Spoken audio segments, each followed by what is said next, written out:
આજે આપણે બનાવીશું ચોખાનો નવો નાસ્તો। આ નાસ્તો ખૂબ ઓછા મસાલાની અંદર અને ઝટપટ બનીને તૈયાર થઈ જતો હોય છે।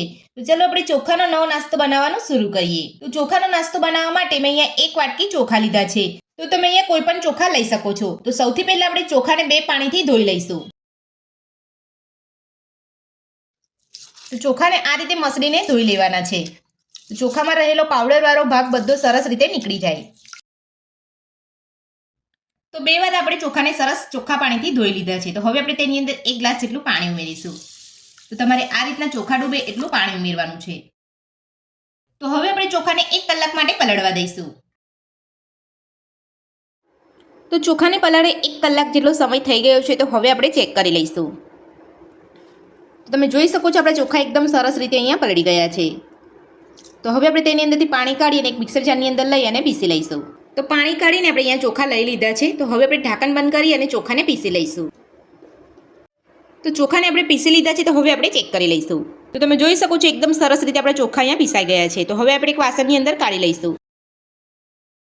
તો આ રીતે તમારે અહીંયા ચોખાને પીસવાના છે। ચોખાને પીસીને આપણે એક બાઉલની અંદર કાઢી લીધું છે। તો ચોખાને પીસી લીધા પછી મેં અહીંયા એક મોટા બટાકાને બાફી અને આ રીતે અહીંયા મોટા કટ કરી લીધા છે। તો હવે આપણે બટાકાને પણ પીસી લઈશું। તો એ જ મિક્સર જારની અંદર આપણે બટાકાને પણ પીસી લઈશું। તો બટાકા પણ આપણે પીસી લીધા છે। તો તમે જોઈ શકો છો આ રીતના એકદમ સરસ રીતે પીસી લેવાના છે। તો હવે આપણે પીસેલા ચોખાની અંદર લઈ લઈશું। તો બાફેલા બટાકાને આપણે અહીંયા પીસી અને ચોખાના ખીરાની અંદર કાઢી લીધા છે। તો હવે આપણે તેની અંદર નાની અડધી ચમચી જેટલું જીરું ઉમેરીશું। સાથે ઝીણા સમારેલા લીલા મરચાં ઉમેરીશું। સાથે સ્વાદ પ્રમાણે મીઠું ઉમેરીશું।